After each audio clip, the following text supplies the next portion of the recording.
Hi friends, எல்லாருக்கும் காலை வணக்கம். நேத்து காலையில பாத்தீங்கன்னா தங்கத்தோட விலை லேசா குறைஞ்சிருந்ததுங்க. ஆனா மாலையில பாத்தீங்கன்னா தங்கத்தோட விலை அதிகரிச்சிருந்தது. குறையும் போது லேசாவும், அதிகரிக்கும் போது அதிகமாகவும் அதிகரிக்குதுங்க. இதை தொடர்ந்து இன்று பாத்தீங்கன்னா இன்றும் தங்கத்தோட விலை ஒரு புதிய ராக்கெட் வேகத்துல போயிருக்குங்க. ஸோ எவ்வளவு அதிகரிச்சு என்ன விலைக்கு விற்பனை ஆகுது அப்படிங்கிறத இந்த வீடியோ ஃபுல்லா பார்த்து தெரிஞ்சுக்கலாம் வாங்க. நீங்க இப்பதான் நம்ம சேனலை ஃபர்ஸ்ட் டைம் பாக்குறீங்க அப்படின்னா சப்ஸ்கிரைப் பண்ணிட்டு கூடவே பெல் பட்டனையும் கிளிக் பண்ணி வச்சுக்கோங்க. ஃபர்ஸ்ட் தங்கத்தின் விலையை பத்தி பார்த்துட்டு அடுத்து வெள்ளியின் விலையை பத்தி பார்க்கலாங்க. 22 கேரட் ஆபரண தங்கத்தின் விலை கிராமிற்கு 90 ரூபாய் அதிகரித்து 1 கிராம் 10,150 ரூபாய்க்கும், 8 கிராமிற்கு 720 ரூபாய் அதிகரித்து 1 சவரன் 81,200 ரூபாய்க்கும் விற்பனையாகி வருகின்றது.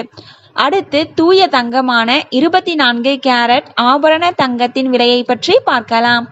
இன்று கிராமிற்கு 90 ரூபாய் அதிகரித்து 1 கிராம் 11,072 ரூபாய்க்கும், 8 கிராமிற்கு 720 ரூபாய் அதிகரித்து 1 சவரன் 88,576 ரூபாய்க்கும் விற்பனையாகி வருகின்றது. நீங்க இது வரைக்கும் இந்த வீடியோக்கு லைக் பண்ணல அப்படின்னா ஒரே ஒரு லைக் மட்டும் பண்ணிடுங்க. அடுத்து வெள்ளியின் விலையை பத்தி பார்க்கலாங்க. இன்னைக்கு வெள்ளியின் விலையில எந்த ஒரு மாற்றமும் இல்லைங்க. 1 கிராம் 140 ரூபாய்க்கும், 1 கிலோ 1,40,000 ரூபாய்க்கும் விற்பனையாகி வருகின்றது. நம்ம சேனல்ல தினமும் கோல்டு பிரைஸ் அப்லோட் பண்ணிட்டு வந்துட்டு இருக்கோம். நகை வாங்கணும்னு பிளான் பண்றவங்களுக்கு இந்த வீடியோ ரொம்பவே யூஸ்ஃபுல்லா இருக்கும். நீங்க இது வரைக்கும் நம்ம சேனலை சப்ஸ்கிரைப் பண்ணல அப்படின்னா சப்ஸ்கிரைப் பண்ணிட்டு கூடவே பெல் பட்டனையும் கிளிக் பண்ணி வச்சுக்கோங்க. தேங்க்யூ ஃபார் வாட்சிங்.